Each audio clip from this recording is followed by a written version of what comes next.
अभी अभी मेरी सास का फोन आया था जो मुझसे कह रही थी कि मुकेश कल ही तुम्हारे पास पहुंच जाएगा, उसकी नौकरी शहर में लग गई है। यह सुनकर मैं कुछ परेशान सी हुई थी क्योंकि मैं अकेली छोटे से फ्लैट में रहती थी और मेरा पति दूसरे देश गया हुआ था। मैं शहर में रहना नहीं चाहती थी क्योंकि मैं गांव से आई थी। सौरभ की नौकरी पहले शहर में ही थी। शादी होते ही वह मुझे भी शहर ले आया, लेकिन फिर उसकी कंपनी वालों ने उसे दूसरे देश भेज दिया। मैंने उसे बहुत कहा कि मुझे गांव में वापस भेज दो, मैं अपने ससुराल में रह लूंगी, लेकिन वह कहने लगा, नहीं, तुम मेरे इसी फ्लैट में रहोगी। पिछले 3 महीने से मैं अकेली ही फ्लैट में रह रही थी। अब तो मेरी आस पड़ोस के लोगों से अच्छी खासी जान पहचान हो गई थी। दिल भी लग चुका था, लेकिन अपने देवर के आने का सुनकर मैं परेशान हो गई थी। अगर मेरा पति यहाँ होता तो मुझे कोई चिंता ना होती, लेकिन देवर का यहाँ मेरे साथ अकेले रहना मुझे कुछ ठीक सा नहीं लग रहा था। लेकिन मैं अपनी सास को मना भी नहीं कर सकती थी। रात को जब सौरभ का फोन आया तो मैंने उन्हें सास की बात बता दी। वह कहने लगे, यह तो अच्छी बात है, भाई रहेगा तो मुझे तुम्हारी भी चिंता नहीं रहेगी। मैंने कहा, सौरभ, लेकिन मैं कैसे अकेली उसके साथ एक घर में रह सकती हूँ। मेरी बात सुनकर वह गुस्से से उखड़ गया। कहने लगा, क्या मतलब है तुम्हारा? वह भाई है मेरा, भला तुम्हें उससे क्या खतरा हो सकता है? जिस गुस्से और खतरनाक शब्दों से उसने मुझे डांटा था, मैं आगे कुछ बोल ही नहीं पाई थी। फोन काटकर मैं लेट तो गई थी, लेकिन नींद आंखों में नहीं आ रही थी। रह रहकर मुझे गुस्सा आ रहा था। मुकेश का मेरे घर आना और फिर यहीं पर रहना, मुझे एक आंख नहीं भा रहा था। जी चाह रहा था कि अभी अपनी सास को फोन करूं और साफ साफ मना कर दूं कि मुकेश को यहां रुकने की कोई जरूरत नहीं है। शहर में होटल भी है, वह किसी होटल में रह सकता है। लेकिन मैं यह बात नहीं कह सकती थी। मेरी परवरिश ही ऐसी नहीं थी कि मैं बड़ों से इस तरह बदतमीजी से बात करती। हालांकि मुझे अंदर ही अंदर बहुत गुस्सा था। मुझे मुकेश शुरू से ही पसंद नहीं था। मम्मी ने अपनी सबसे प्यारी सहेली विनीता के बेटे सौरभ से मेरी शादी बचपन में ही तय कर रखी थी। मैं उनको ज्यादा तो नहीं जानती थी, लेकिन जब भी हमारे घर कोई फंक्शन होता या फिर मम्मी की सहेली के घर कोई फंक्शन होता तो सब लोग इकट्ठे होते थे और मेरी मुलाकात सौरभ से हो जाती थी। वो बहुत ही सुलझे हुए मिजाज का इंसान था, लेकिन मुकेश उतना ही बातूनी और कुछ लोफर टाइम का लड़का था। लड़कियों से हंस हंस कर बातें करना, उनके आसपास घूमना और खूब हंसी मजाक करना उसकी आदत थी। जो बातें मैंने उसके बारे में गांव की लड़कियों से सुन रखी थी, मैं उसे नजर भरकर देखना भी पसंद नहीं करती थी। जब हम बच्चे जवान हुए और अपनी अपनी पढ़ाई से फ्री हुए, वैसे ही हमारे माँ बाप ने मिलकर मेरी और सौरभ की शादी कर दी। हमारी शादी को अभी ज्यादा समय नहीं हुआ था, सिर्फ 4 महीने ही हमारी शादी को हो पाए थे। सौरभ की एक बात मुझे बहुत अजीब लगी थी। शादी की पहली रात भी सौरभ ने मुझे हाथ नहीं लगाया था। कहने लगे, भले ही हमारी शादी बचपन से तय थी, लेकिन हम एक दूसरे को अच्छे से जान नहीं पाए हैं। मैं चाहता हूं कि पहले हम एक दूसरे को अच्छे से जान ले समझ ले, तभी हम रिश्ते की शुरुआत करेंगे। मुझे हैरत तो हुई थी, लेकिन फिर भी मैं सौरभ की बात मान गई थी। सौरभ शादी के 15 दिन बाद ही मुझे शहर लेकर आ गए थे और अभी तक हमारे बीच कोई भी संबंध नहीं बना था। और फिर 15 दिन ही हम शहर में रह पाए थे कि कंपनी की तरफ से सौरभ को विदेश जाना पड़ा। और अब 3 महीने से सौरभ विदेश में ही थे और मैं यहाँ फ्लैट में अकेली रह रही थी। और आज की खबर ने मुझे अंदर तक बेचैन करके रख दिया था। मेरे देवर मुकेश का मेरे घर आना और फिर उसके साथ एक ही घर में रहना। नौकरी लग जाने का मतलब तो यही था कि वह अब कई महीने तक यहीं रहेगा। हो सकता है कि नौकरी पक्की हो जाए तो हमेशा हमेशा के लिए यही रहे। और फिर सौरभ तो 6 महीने से पहले आने वाले नहीं थे। मैं सोच सोच कर परेशान हो रही थी। अगले दिन मैंने उसकी पसंद का खाना बनाया था, क्योंकि मेरी सास ने खास तौर से कहा था कि मुकेश को राजमा चावल बूंदी का रायता और कढ़ाई पनीर बहुत पसंद है, इसलिए उसी की पसंद का खाना बनाना। 7 बजे मेरे घर की डोर बेल बजी। मुझे मालूम था कि मुकेश ही होगा। मैंने दरवाजा खोला तो वह सामने मुस्कुराता हुआ मुझे देख रहा था और बड़े निस्कोच और सीधा अपना बैग लेकर अंदर आ गया। कहने लगा, ओहो, ये बस का सफर भी थका के रख देता है। अब मैं 2 दिन तक मस्त सोऊंगा। फिर मुझे कहने लगा, भाभी, मेरा कमरा कौन सा है? मेरे इस फ्लैट में बस 2 ही तो कमरे थे। मैंने दूसरे कमरे की तरफ इशारा कर दिया। उस कमरे में ज्यादा फर्नीचर नहीं था। उसने एक नजर कमरे का जायजा लिया और कहने लगा, कि मैं यहाँ नहीं रह सकता। ऐसा करो, तुम यहाँ पर सो जाना, मुझे तो बेड पर ही नींद आती है। कहकर वह बड़े आराम से मेरे कमरे में चला गया। मैं उसे हैरत से देखती रह गई। उस समय मैं उससे बहस करने के मूड में बिल्कुल भी नहीं थी कि क्या सोचेगा कि भाभी ने आते ही बहस शुरू कर दी। वह मुझसे बस 1 साल ही छोटा था, लेकिन अपने कद काठ की वजह से मुझसे बड़ा ही लगता था। मैंने खाना गर्म किया, तब तक वह नहा धोकर आ गया था। अपनी टेबल पर पसंद का रखा। इतना सारा खाना देखकर वह खुश हो गया। कहने लगा, तुम्हारे हाथों में तो बहुत ही स्वाद है। मैं तो खैर पहली बार ही तुम्हारे हाथ का खाना खा रहा हूं, क्योंकि शादी के फौरन बाद तो आप शहर आ गई थी। यह कहने के बाद वह कहने लगा कि मैं तुम्हारे लिए गिफ्ट लाया हूं, चलो आओ, मैं तुम्हें दिखाता हूं। बिना किसी झिझक के उसने मेरा हाथ पकड़ा और मुझे कमरे में ले गया। मैंने गुस्से से कहा, मेरा हाथ छोड़ो। कहने लगा, पहले तुम्हें गिफ्ट तो दिखा दूं। फिर उसने मुझे एक फैंसी सूट दिया। ये तुम्हारे लिए।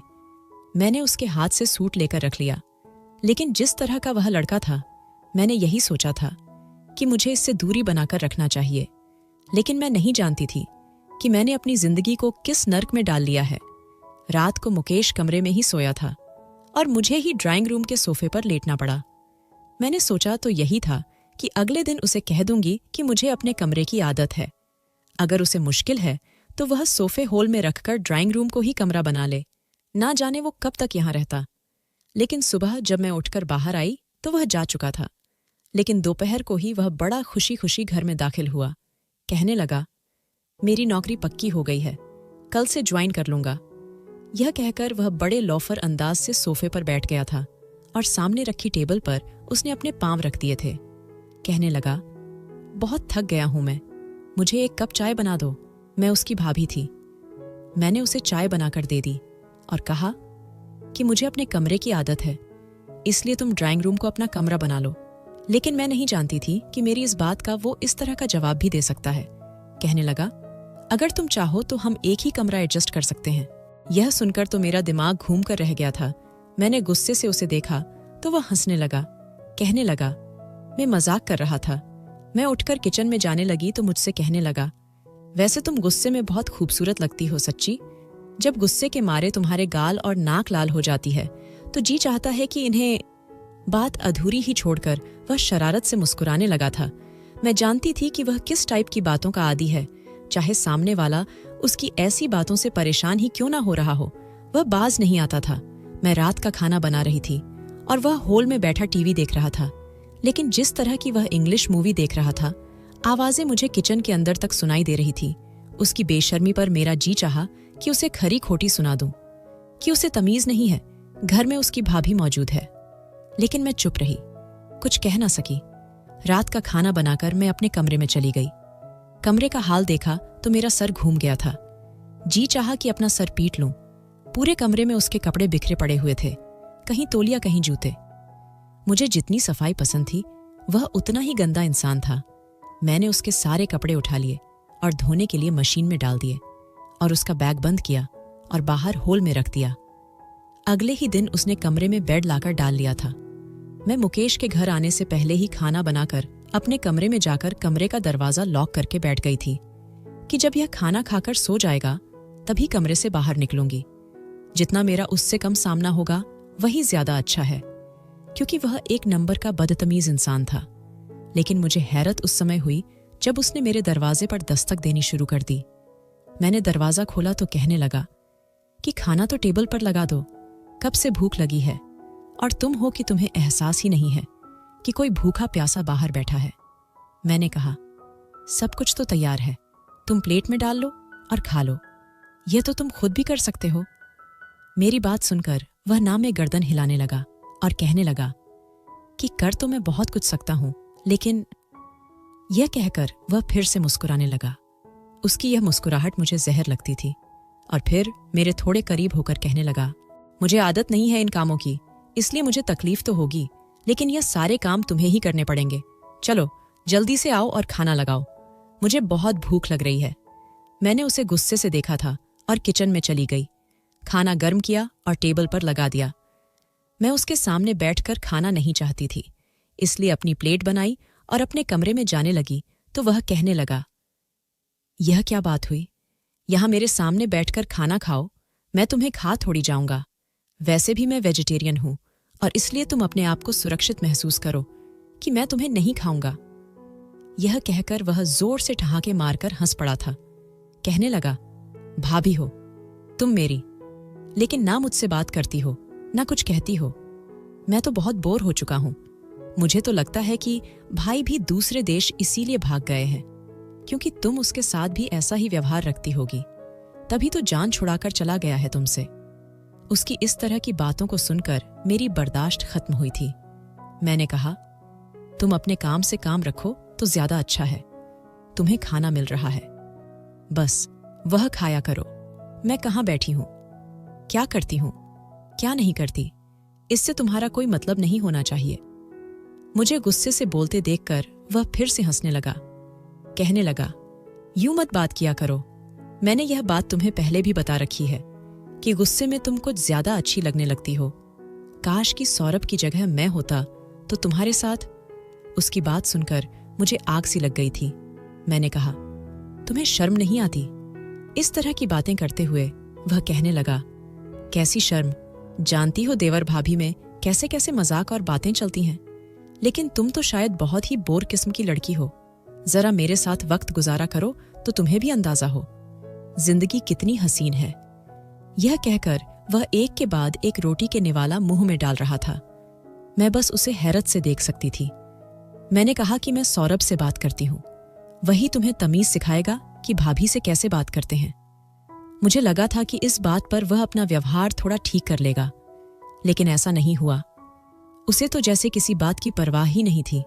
मैंने फोन पर सौरभ को मुकेश के बारे में सब कुछ बताया, लेकिन सौरभ भी अजीब इंसान था। कहने लगा कि तुम गलत सोचती हो, वह ऐसा नहीं है। उसे अपने भाई पर न जाने क्यों इतना भरोसा था। एक शाम जब मुकेश ऑफिस से घर आया तो कहने लगा, सुनो, मेरे सर में बहुत तेज दर्द है। ऐसा करो, मेरे सर की हल्की हल्की मसाज कर दो, उसके बाद ही मैं खाना खाऊंगा। मुझे उसकी बात पर गुस्सा आ गया। वह तो ऐसे हक जताकर बात करता था जैसे वह मेरा पति हो और मैं उसकी पत्नी हूं। आज तक उसने कभी मुझे भाभी कहकर नहीं बुलाया था। मैंने कहा, तुम कोई पेन किलर खा लो और थोड़ी देर बाद खाना खा लेना, जब सर का दर्द रुक जाए तब। लेकिन वह भी जिद पर आ गया। कहने लगा, नहीं, तुम ही मेरे सर की मसाज करोगी, तभी मेरे सर का दर्द ठीक होगा, वरना मैं खाना खाऊंगा, नहीं तो मैं भूखा ही सो जाऊंगा। मजबूरन मैं उसके कमरे में तेल की शीशी लेकर चली गई और उसके सर पर तेल से हल्की हल्की मसाज करने लगी। वह बेड पर लेटा हुआ था और मैं उसकी दूसरी साइड पर बैठी उसके सर की मसाज कर रही थी। वह मुझे एक तक देखे जा रहा था। एक दो बार मेरी नजरें उसकी नजरों से टकराई तो उसकी आंखों में बेशुमार शरारत भरी हुई थी। मुझे उसके इस तरह देखने पर गुस्सा आने लगा। मैंने कहा, तुम आराम से मसाज करवाओ और अपनी आंखें नीचे रखो। तुम मुझे यूं घूर घूर कर क्या देख रहे हो? मेरी बात सुनकर वह जोर से हंस पड़ा। कहने लगा, देख रहा हूं, तुम कितनी मासूम और प्यारी हो। तुम्हें देखते ही मेरा दिल मेरे बस में नहीं रहता। मैंने गुस्से से तेल की बोतल वहीं रखी और कमरे से निकलने लगी। पीछे से मुझे उसकी हंसी सुनाई दी। कहने लगा, अरे मैं तो मजाक कर रहा था, तुम तो नाराज हो गई। मसाज तो कर दो। सच में बहुत मजा आ रहा था। मैंने उसकी एक ना सुनी और कमरे से बाहर निकल आई। दरवाजा बंद करने से पहले मैंने कहा कि खाना टेबल पर लगा दिया है, खा लेना, मैं सोने जा रही हूं। मैं अपने कमरे में आकर दरवाजे का लॉक लगाकर अपने बेड पर लेट चुकी थी। हालांकि मेरे कान बाहर की तरफ ही लगे हुए थे। पता नहीं वह खाना खाएगा भी या ऐसे ही भूखा सो जाएगा। मुझे उससे लाख नफरत ही सही, लेकिन मैं नहीं चाहती थी कि वह भूखा सोए, इसलिए मेरे कान बाहर की तरफ लगे हुए थे।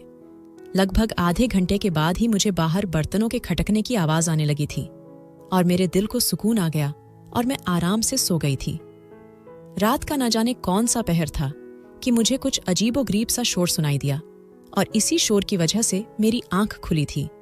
मुझे लगा जैसे मेरे कमरे की बालकनी में कोई मौजूद है। मुझे किसी के चलने की आहट साफ महसूस हो रही थी। मैं एकदम हड़बड़ाकर उठ बैठी थी। मैं कांपते हाथों से पर्दा हटाकर देखा तो वहां दो आदमी मौजूद थे। दोनों के ही हाथ में पिस्तौल थी। मेरा दिल धक से रह गया था। यानी कि हमारे घर में चोर घुस आए थे। चोर मेरे कमरे की बालकनी में थे और मेरी बालकनी का दरवाजा मेरे कमरे में खुलता था और चोर कमरे के दरवाजे के ठीक सामने खड़े हुए थे। वह कुछ ही पल के अंदर दरवाजा खोलकर अंदर आ सकते थे।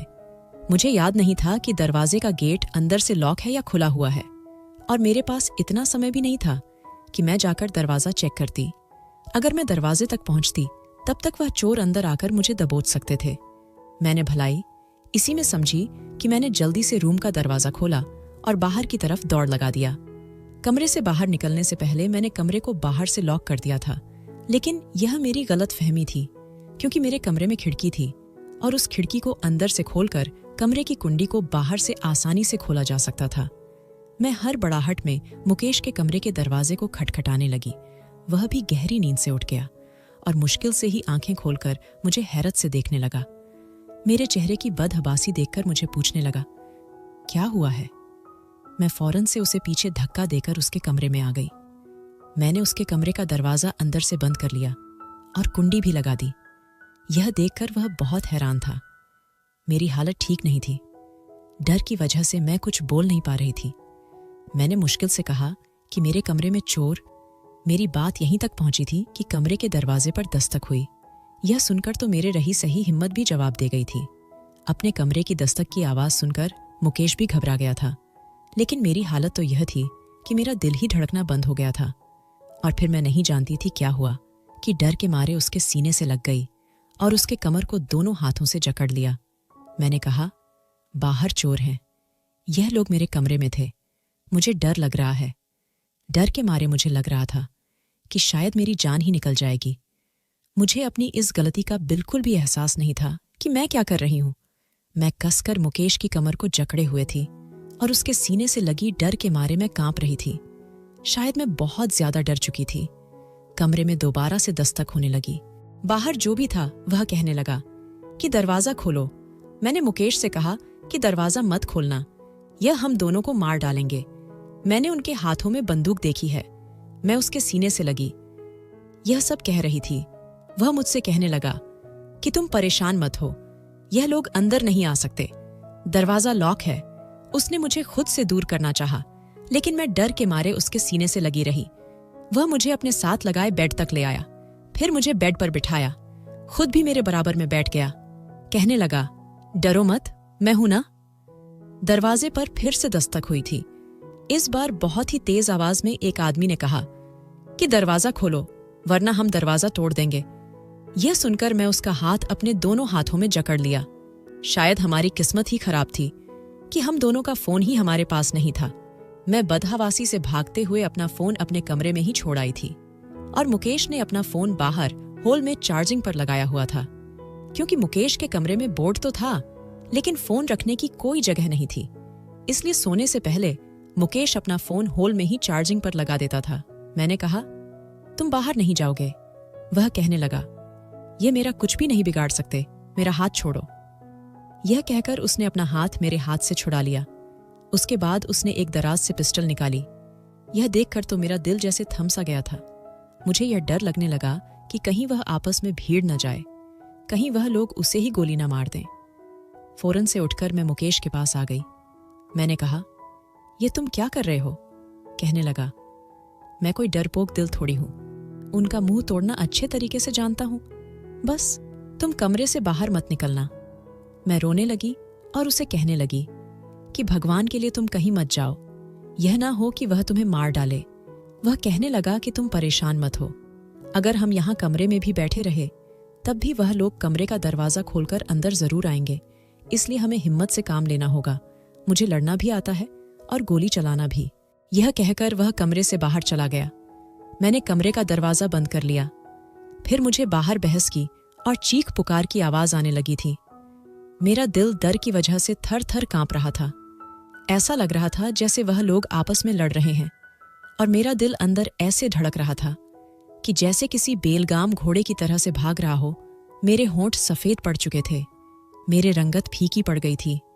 मैं दोनों मुठियां बंद किए बेड पर बैठी थी और बुरी तरह से कांप रही थी कि कहीं अगर मुकेश को कुछ हो गया तो वह लोग मेरे साथ भी ना जाने क्या करेंगे। डर के मारे मेरी हालत खराब होने लगी थी। मुझे लगा जैसे मेरा दम घुट रहा है, और तभी मुझे गोली के चलने की आवाज आई थी। मैं नहीं जानती थी कि कब और कैसे, लेकिन मैं होश की दुनिया से बेगानी हो चुकी थी। शायद डर के मारे मैं बेहोश हो चुकी थी। मेरी आंख चिड़ियों के चहचहाने से खुली थी।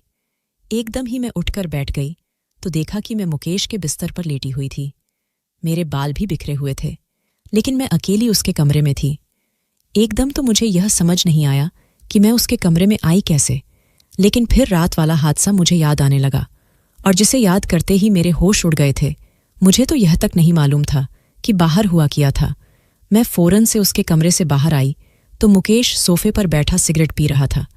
उसके बाजू में पट्टी बंधी हुई थी और सर पर भी जख्म का निशान था। यह देखकर मैं उसके पास आ गई। मैंने कहा, तुम यहाँ और वह लोग? मुकेश कहने लगा, उनको पुलिस ने पकड़ लिया है, वह पुलिस की हिरासत में है।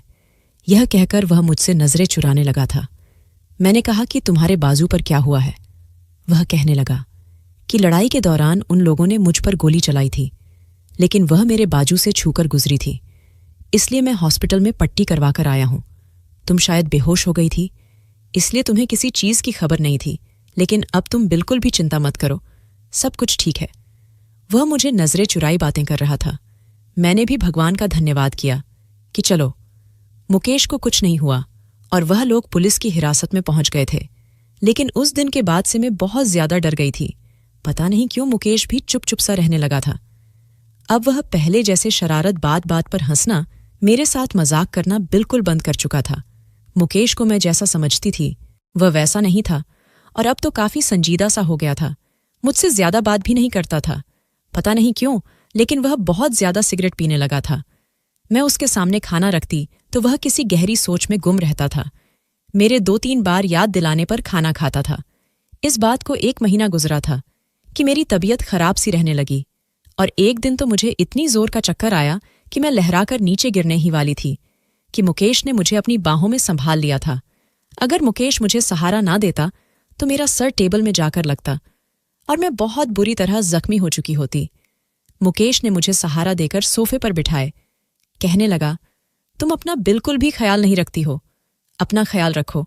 देखो कैसी फीकी सी पड़ गई है, शायद कमजोरी की वजह से तुम्हें चक्कर आ गया है। मुकेश ही मुझे डॉक्टर के पास लेकर गया था, लेकिन मैं डॉक्टर के कमरे में अकेले ही गई थी। उसने कुछ टेस्ट लिख कर दिए। उसकी रिपोर्ट भी फौरन आ गई थी, लेकिन जैसे ही वह रिपोर्ट आई उसने मेरे होश उड़ा दिए थे। वह डॉक्टर कहने लगी कि तुम प्रेग्नेंट हो। यह सुनकर तो मैं चक्कर खाकर रह गई थी। मेरा पति तो पिछले 3-4 महीने से मेरे साथ नहीं था, और सबसे बड़ी बात, मेरे पति ने तो मुझे आज तक हाथ भी नहीं लगाया था। तो इसका मतलब मुकेश ने ही मेरे साथ, मगर कब और कैसे मुझे तो बिल्कुल याद नहीं आ रहा था। मेरा दिमाग बिल्कुल खाली हो चुका था। मैं सोच सोच कर परेशान थी कि उसने मेरे साथ ऐसा कब किया, क्योंकि ना तो मैं किसी नशे की दवाई ले रखी थी, ना ही मुझे कोई ऐसी नशीली चीज खिलाई गई थी। फिर मैं प्रेग्नेंट? मुझे याद आने लगा कि जिस दिन हमारे घर चोर घुस आए थे, मैं डर की वजह से बेहोश हो गई थी, और उसके बाद से मुकेश का रवैया भी बिल्कुल बदल गया था। वह खोया खोया सा रहने लगा था और बिल्कुल चुप सा हो गया था। कहीं उसी रात तो मुकेश ने मेरे साथ, इस सोच ने तो मेरे होश गुम कर दिए थे। उसने मेरी बेहोशी का नाजायज फायदा उठाया था, वह भी ऐसे वक्त पर जब मुझे उसके सहारे की जरूरत थी। मैंने अपने बहते आंसू पोंछे और डॉक्टर के कमरे से बाहर आ गई। वह सामने ही बैठा हुआ था। मुझे देखकर मेरे पास आ गया। कहने लगा, क्या हुआ? डॉक्टर क्या कह रही है? मैं उसे क्या जवाब देती? मैंने उसे कुछ नहीं कहा। मैंने सोचा था कि घर जाकर उसे पूछूंगी कि उसने मेरे साथ ऐसा क्यों किया। मैं उसके भाई की पत्नी थी, उसे शर्म आनी चाहिए थी ऐसा सब कुछ करते हुए। लेकिन घर जाकर तो मेरे होश उड़ गए थे। सामने ही सौरभ खड़े मुस्कुरा रहे थे। कहने लगे, कैसा लगा मेरा सरप्राइज? मैं देखकर दंग रह गई थी। मेरा दिल धक से रह गया था। लेकिन मैंने देखा कि सौरभ को देखकर मुकेश कुछ ज्यादा ही परेशान सा हो गया था। मैं सौरभ के पास चली गई। उस समय मैं इस कदर अंदर से दुखी और टूटी थी कि मुझे कुछ समझ नहीं आ रहा था कि क्या करूं। मैं सौरभ के साथ लगकर रोने लगी कि उन्हें कैसे बताऊं कि उनके भाई ने मुझे बर्बाद कर दिया है। मैं तो मुश्किल समय में उसके पास इसलिए गई थी कि मुझे लगा था कि वह मुझे पनाह देगा, लेकिन मैं नहीं जानती थी वह मुझे बर्बाद करके रख देगा। सौरभ मेरा सर सहलाने लगे और कहने लगे, मैं आ तो गया हूं, तुम्हें तो खुश हो जाना चाहिए, तुम रो क्यों रही हो? लेकिन अगले ही पल जो हुआ, ऐसा लगा कि जमीन आसमान मेरे आंखों के नीचे एक हो गए हो, क्योंकि थोड़ी देर में मुकेश भी सौरभ के करीब आ गया। लेकिन उसके बाद जो हरकत उसने की, मैं चौंक गई। उसने मेरा बाजू पकड़ा और एक झटके से मुझे सौरभ से अलग कर दिया। यह देखकर सौरभ भी हैरान थे। मुझे सौरभ से पीछे करके मुकेश कहने लगा, दूर रहो। इससे मुकेश के बोलने का अंदाज बहुत ही सख्त था। सौरभ गुस्से से कहा, यह क्या बदतमीजी है? ये तुम क्या कह रहे हो? तुम ऐसी हरकत कर भी कैसे सकते हो? और उसके बाद जो बात मुकेश ने कही, मेरे तो पैरों तले से जमीन निकल गई थी। कहने लगा, तुम अच्छी तरह से जानते हो कि मैं क्या कह रहा हूं। ये मेरी पत्नी है, तुम्हारी नहीं, और यह बात तुम्हें भूलना नहीं चाहिए। इसलिए तुम मेरी पत्नी को अपने आप से दूर ही रखो, उसके करीब जाने की कोशिश भी मत करना। मुकेश के मुंह से यह शब्द सुनकर मैं हैरत से कभी मुकेश का तो कभी सौरभ का मुंह देख रही थी। मुकेश के मुंह से यह बात सुनकर मुझे लगा कि शायद सौरभ उसका गला ही दबा देंगे, लेकिन सौरभ ने कुछ भी नहीं कहा, बल्कि सौरभ के चेहरे पर एक मायूसी फैल गई थी। मुकेश कहने लगा, याद है ना कि जब फेरे हुए थे उस समय चेहरे पर सेहरा डालकर तुम्हारी जगह मैंने फेरे लिए थे। पंडित जी ने शादी के जितने भी मंत्र और विधि विधान किए थे वह सब मेरे और रानी के लिए किए थे। उस समय रानी का हाथ मेरे हाथ में था, तुम्हारे हाथ में नहीं। तुमने तो रानी से शादी करने के लिए मना कर दिया था। हाँ, यह अलग बात है कि मैं यह सब तुम्हारे कहने पर किया था, क्योंकि तुम्हें रानी पसंद नहीं थी। तुम विदेश जाना चाहते थे और वहीं की लड़की तुम्हें पसंद थी और उसी से तुम शादी करना चाहते थे, और जिसकी खातिर तुम हिंदुस्तान छोड़कर वहां चले गए थे। यही कहा था ना तुमने कि अभी फिलहाल के लिए तुम रानी से शादी कर ली, क्योंकि तुम वापस नहीं लौटोगे, और जैसे ही कुछ साल गुजरेंगे तो फिर तुम रानी को तलाक दे दोगे। यह ड्रामा भी खत्म हो जाएगा। मुझे यह बताओ कि तुम वापस क्यों आए हो? तुम्हें तो एक विदेशी लड़की से प्यार हो गया था और तुम उसी से शादी करने वाले थे। फिर तुम अकेले वापस क्यों आए हो? तुमने उस लड़की से शादी नहीं की। मैं तो यह सुनकर अपना गम भूल बैठी थी। यह सब मैं क्या सुन रही थी? सौरभ कहने लगे कि मुझे उस लड़की ने धोखा दिया है, इसलिए मैं वापस लौट कर आया हूं। इसलिए तुम अब रानी को तलाक दे दो, मैं इससे शादी कर लूंगा। यह सुनकर मुझे लगा जैसे मैं कोई खिलौना हूं। मैंने कहा, मुझे बताएं, बगैर कौन से खेल खेले हैं? आप दोनों भाइयों ने मेरे साथ एक दुनिया के सामने मुझसे शादी करता है, क्योंकि उसकी मां ने बचपन से मुझे उसके नाम के साथ बांध रखा था, और फिर मुझे बिना छुए ही इंतजार का कहकर दूसरे देश चला जाता है। फिर दूसरा भाई आकर मेरे साथ वक्त गुजारता है, बिना मुझे बताए मेरे साथ रिश्ता बनाता है। मैं तो तड़प रही थी कि देवर के हवस की निशानी अपने शरीर में लिए अस्पताल से वापस आई हूं, लेकिन मुझे नहीं पता था कि मेरे साथ कौन सा घिनौना खेल खेला गया है। यह बात सुनकर तो मुकेश और सौरभ दोनों ही हैरान हो गए थे। मैं फूट फूट कर रोने लगी। मैंने अपने पर्स से रिपोर्ट निकालकर उन दोनों के मुंह पर दे मारी। सौरभ कहने लगे, यह तुमने क्या किया है? तुम्हें शर्म नहीं आई? मुकेश के शब्द और भी तेज थे। कहने लगा कि यह मेरी पत्नी है, इसलिए मुझे अपने किसी भी काम पर कोई शर्मिंदगी नहीं है। यह अलग बात है कि जब मैं रानी के साथ फेरे लिए थे उस समय मेरे दिल में रानी के लिए कुछ भी नहीं था, लेकिन अब मैं रानी से मोहब्बत करने लगा हूं और उसके बगैर जीने की सोच भी नहीं सकता। यह कहकर उसने मेरा हाथ पकड़ा और घर से बाहर ले गया। मैंने कहा, मेरा हाथ छोड़ो, मुझे तुम्हारे साथ भी नहीं रहना। तुमने धोखे से मुझसे शादी की और फिर मेरी बेहोशी का नाजायज फायदा भी उठाया, लेकिन मुकेश ने मेरी कोई बात नहीं सुनी और मुझे गांव ले गया। मुकेश ने ही मेरी सास को और मेरे माँ बाप को सारी हकीकत बताई थी। सारी हकीकत जानकर सब लोग हैरान रह गए थे। सबने सौरभ और मुकेश को बुरा भला कहा था। सौरभ से तो मेरी सास ने बात करना ही बंद कर दिया था। सौरभ भी गांव नहीं आए थे, वह अपने इस फ्लैट में रहकर कोई नौकरी करने लगे थे। इधर मुकेश मेरा बहुत ख्याल रखता था, मेरी हर चीज का ख्याल रखता, लेकिन मैं उसे सीधे मुंह बात भी नहीं करती थी। वह मेरी किसी भी बात का बुरा नहीं मानता था, मेरा ख्याल रखता रहा। लेकिन 6 महीने बाद ही मैंने एक मरे हुए बच्चे को जन्म दिया। बच्चा समय से पहले ही जन्म लिया था, इसलिए वह जिंदा नहीं था। मैं जब से शहर से गांव आई थी बहुत ज्यादा परेशान रहती थी, ठीक से खाना भी नहीं खाती थी और बहुत ज्यादा डिप्रेशन में रहती थी। शायद यही वजह रही होगी कि मैंने बच्चे को समय से पहले ही जन्म दे दिया था, जैसे ही मेरी तबीयत खराब हुई थी। मुकेश मुझे शहर की एक सबसे अच्छे हॉस्पिटल में लेकर आया था। मेरी हालत भी ठीक नहीं थी और जब मेरी तबीयत थोड़ी संभली तो मुकेश ने एक DNA रिपोर्ट मेरे सामने रख दी, जिससे यह साबित हुआ कि यह बच्चा उसका नहीं है।